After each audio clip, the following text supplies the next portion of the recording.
আসসালামু আলাইকুম, আমি মোহাম্মদ নুরুদ্দিন ইসলাম। কেমন আছেন আপনারা সকলে? আশা করি আপনারা যে যেখানে আছেন অনেক অনেক ভালো আছেন। তো বন্ধুরা, আপনারা হয়তো ইতোমধ্যে জেনে গেছেন ভিভো এবার তাদের মিড বাজেট সেগমেন্টে আরও একটি চমৎকার স্মার্টফোন লঞ্চ করতে যাচ্ছে, আর সেটি হচ্ছে ভিভো Y78 প্লাস স্মার্টফোনটি। আর এই ফোনটি কিন্তু 26শে এপ্রিল অর্থাৎ গতকাল গ্লোবাল মার্কেটে লঞ্চ হয়ে গিয়েছে। প্রথমত যদি ফোনটির হাইলাইটেড বিষয় নিয়ে কথা বলি, তাহলে এই ফোনটিতে ব্যবহার করা হয়েছে চমৎকার সুন্দর ডিজাইন, কোয়ালকম স্ন্যাপড্রাগনের একটি শক্তিশালী চিপসেট, একই সাথে থাকছে সুবিশাল মাপের একটি ব্যাটারি। তো আজকের ভিডিওতে আপনাদেরকে জানাবো এই ফোনটির ফুল স্পেসিফিকেশন এন্ড সেই সাথে জানাবো ফোনটির প্রাইস এবং এর লঞ্চিং ডেট নিয়ে। আর ভিডিওটি কন্টিনিউ করলে আপনারা আরো জানতে পারবেন বাজেট রেঞ্জের ফোনটিকে আমাদের জন্য ভ্যালু ফর মানি প্রোভাইড করছে নাকি এই বাজেটে মার্কেটে আরো কোনো সেরা স্মার্টফোন বর্তমানে আছে। এই সকল প্রশ্নগুলোর উত্তর থাকবে আজকের এই ভিডিওতে, সুতরাং আমি আশা করব আপনারা ভিডিওটি স্কিপ না করে পুরো ভিডিওটি মনোযোগ সহকারে দেখবেন। তো চলুন কথা না বাড়িয়ে মূল ভিডিওতে যাওয়া যাক। ফার্স্ট অফ অল যদি ফোনটির ডিজাইন অ্যান্ড এর বিল্ড কোয়ালিটি নিয়ে কথা বলি, তাহলে এতে আর নতুন করে কিছু বলার নেই। বরাবরের মতো আপনারা সকলেই জানেন ভিভো বা অপো ফোনগুলোর ডিজাইন কিন্তু বাজার সেগমেন্টে মারাত্মক লেভেলের হয়ে থাকে। এবারও কিন্তু তার ব্যতিক্রম নয়। বিশেষ করে ভিভো Y78 প্লাস এই স্মার্টফোনটির ডিজাইনও কিন্তু করা হয়েছে একদম অসাধারণ লেভেলের। আর ভালো ব্যাপার হচ্ছে যে এই ফোনটির পেছনে ব্যবহার করা হয়েছে গ্লাস অ্যান্ড প্লাস্টিকের সম্মিলিত ব্যাক প্যানেল। ফোনটির পেছনে গ্লাস অ্যান্ড প্লাস্টিকের একটি সম্মিলিত ব্যাক প্যানেল ব্যবহার করায় এই ফোনটিকে যখন আপনারা কাভার ছাড়া ব্যবহার করবেন, তখন ফোনটির পেছনে স্কেচ পড়ার সম্ভাবনা একেবারে নেই বললেই চলে। তবু আমি রিকমেন্ডেশন করব আপনারা প্রোটেকশনের জন্য এই ফোনটির পেছনে অবশ্যই একটি কভার লাগিয়ে নেবেন। আর এই ফোনটির ওয়েট করা হয়েছে 177 গ্রাম। তবে এই ফোনটিতে একটু প্রিমিয়াম লেভেলের ম্যাটেরিয়ালস ব্যবহার করায় ফোনটির ওয়েট কিছুটা বেশি হয়ে গেছে। তবে বাজার সেগমেন্টে ফোনটির ওয়েট আরও কিছুটা কম হলে বেটার হতো। আর এই ফোনটির থিকনেস করা হয়েছে 7.5 মিলিমিটার। এবং ফোনটির রিয়ার প্যানেল আসলে আপনারা একটি ক্যামেরা বাম্পারের মধ্যে পেয়ে যাবেন ডুয়াল ক্যামেরা সেটআপ। একই সাথে ফোনটির ফ্রন্ট ফাটে আসলে ফুল ভিউ ডিসপ্লের মাঝখানে থাকছে একটি punch hole cut out camera setup.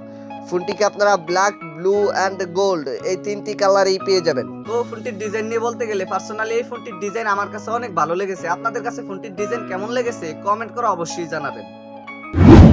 দেন সেকেন্ডলি যদি ফোনটির ডিসপ্লে নিয়ে কথা বলি, তাহলে এই ফোনটিতে ব্যবহার করা হয়েছে 6.78 ইঞ্চির একটি অ্যামোলেড প্যানেলের ডিসপ্লে। আর ভালো ব্যাপার হচ্ছে যে এই ডিসপ্লেটিতে ব্যবহার করা হয়েছে 120 হার্জ হায়ার রিফ্রেশ রেট।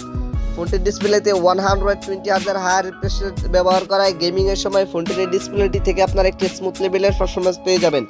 আর পিক ব্রাইটনেস হিসেবে এই ডিসপ্লেটিতে ব্যবহার করা হয়েছে 1300 নিটসের পিক ব্রাইটনেস। ফোনটির ডিসপ্লেতে 1300 নিটসের পিক ব্রাইটনেস ব্যবহার করায় ফোনটিকে আপনারা লো লাইট এবং সানলাইটে ইজিলি ব্যবহার করতে পারবেন। বিশেষ করে ফোনটিকে যখন আপনারা লো লাইটের পাশাপাশি সানলাইটে ব্যবহার করবেন, তখন ফোনটির ডিসপ্লে থেকে কোনো ধরনের আলোর ঘাটতি ফেস করতে হবে না। আর এই ডিসপ্লেটিতে ব্যবহার করা হয়েছে ফুল এইচডি প্লাস রেজুলেশন। ফোনটির ডিসপ্লেতে ফুল এইচডি প্লাস রেজুলেশন ব্যবহার করায় ফোনটির ডিসপ্লে দিয়ে যখন আপনারা কোনো কন্টেন্ট ওয়াচিং করবেন, তখন ফোনটির ডিসপ্লে থেকেও কোনো ধরনের রেজুলেশন ঘাটতি ফেস করতে হবে না। এই ডিসপ্লেটিতে থাকছে 388 পিপিআই ডেনসিটি। তবে প্রোটেকশনের জন্য ফোনটির ডিসপ্লেটিতে কি ব্যবহার করা হয়েছে তা কিন্তু আমরা এখনো জানতে পারিনি। তো আপনারা তো বুঝতেই পারছেন ভিভোর এই ফোনটিতে বাজার সেগমেন্টে মারাত্মক লেভেলের ডিসপ্লে ব্যবহার করা হয়েছে। ফোনটির ডিসপ্লে নিয়ে আমার আর কোনো কথা বলার নেই। আপনাদের যদি ফোনটির ডিসপ্লে নিয়ে কোনো কথা বলার অথবা জানার থাকে, তাহলে কমেন্ট বক্সে লিখতে পারেন।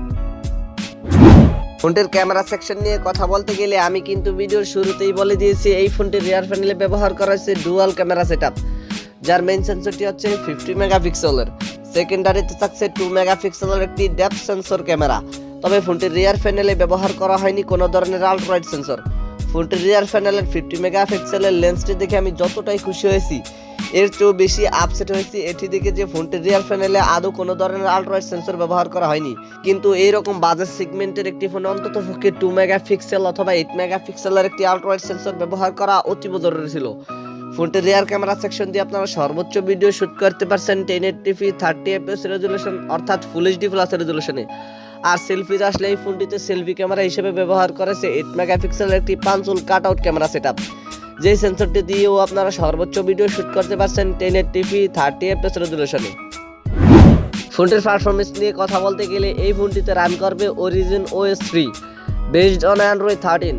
আর চিপসেট হিসেবে এই ফোনটিতে ব্যবহার করা হয়েছে কোয়ালকম স্ন্যাপড্রাগন 695 5G, যেটি 6 ন্যানোমিটার আর্কিটেকচারে বিল্ড করা একটি অক্টাকোর প্রসেসর। বরাবরের মতো আপনারা সকলেই জানেন এই চিপসেটটি কিন্তু যথেষ্ট পাওয়ারফুল এবং গেমিং একটি চিপসেট। কারণ মিড বাজার সেগমেন্টে যে কোনো ফোনে যদি এই চিপসেটটি ব্যবহার করা হয়, আমরা ওই রকম স্মার্টফোনগুলো থেকে মোটামুটি ভালো মানের একটি গেমিং পারফরম্যান্স পেয়ে যাই। তাই আমরা আশা করতে পারি মিড বাজেট সেগমেন্টে এই চিপসেটটি কখনো আমাদেরকে আশাহত করবে না। আর জিপিইউ হিসেবে এই চিপসেটটিতে ব্যবহার করছে Adreno 619।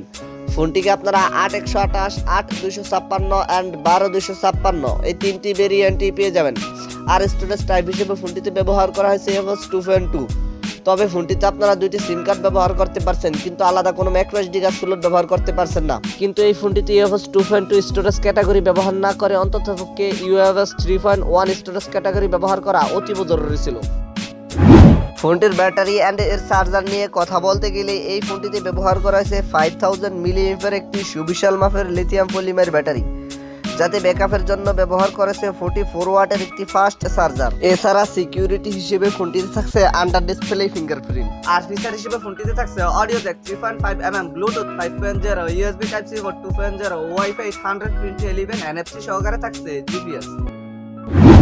ফোনটির প্রাইস অ্যান্ড এর লঞ্চিং ডেট নিয়ে কথা বলতে গেলে এই ফোনটির প্রাইস হতে পারে ইন্ডিয়ার মার্কেটে প্রায় 27 থেকে 28 হাজার রুপির মতো।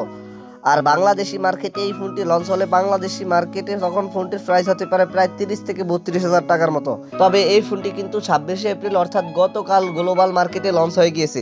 তো এইরকম বাজেট সেগমেন্টে যদি ফোনটির ভালো দিক নিয়ে কথা বলি, তাহলে এই ফোনটিতে ব্যবহার করেছে চমৎকার সুন্দর ডিজাইন, একই সাথে ফোনটিতে ব্যবহার করেছে ভালো মানের একটি ডিসপ্লে। আপনাদের মধ্যে যারা কিনা এরকম বাজেট সেগমেন্টে ভিভোর একটি গর্জিয়াস লুকিং স্মার্টফোন কিনতে চান, একই সাথে চাচ্ছেন যে আপনারা ফোনটিতে একটি ভালো মানের ডিসপ্লে ও ভালো মানের ব্যাটারি ব্যাকআপ পেতে, তাহলে আপনারা এই ফোনটি কিনতে পারেন। আর যারা আপনারা এইরকম বাজেট সেগমেন্টে ভালো মানের কোনো ক্যামেরা ফোন কিনতে চান, তাহলে আপনার জন্য আদার থাকতে পারে, কারণ এই ফোনটি কিন্তু আমাদেরকে বাজার সেগমেন্টে ভ্যালু ফর মানি স্মার্টফোনগুলোর মতো ক্যামেরা পারফরম্যান্স দিবে না। তবে আপনারা যদি চাচ্ছেন যে এইরকম বাজার সেগমেন্টে একটি গেমিং ফোন কিনতে, অর্থাৎ ভিভোর একটি গেমিং ফোন কিনতে, তাহলে আপনারা মাস্ট এই ফোনটি কিনতে পারেন। তো এই ছিল আমাদের আজকের ভিডিও। আশা করি আপনাদেরকে এই ফোনটি সম্পর্কে মোটামুটি একটি ভালো ধারণা দিতে পেরেছি। এরপরে যদি আপনাদের কোনো সমস্যা থেকে থাকে তাহলে কমেন্ট বক্সে জানাতে পারেন, আমি চেষ্টা করবো আপনাদের কমেন্টে রিপ্লাই দেওয়ার জন্য। আর যদি মনে হয় ভিডিওটি থেকে একটু উপকৃত হয়েছেন, তাহলে ভিডিওটিতে একটি লাইক দিয়ে দিবেন, ভিডিওটি বন্ধুদের মাঝে শেয়ার করে দিবেন। Anyway, thank you so much for watching this video. দেখা হচ্ছে খুব শীঘ্রই নতুন কোনো ভিডিওতে নতুন কিছু নিয়ে। টিল দেন টেক কেয়ার, আসসালামু আলাইকুম।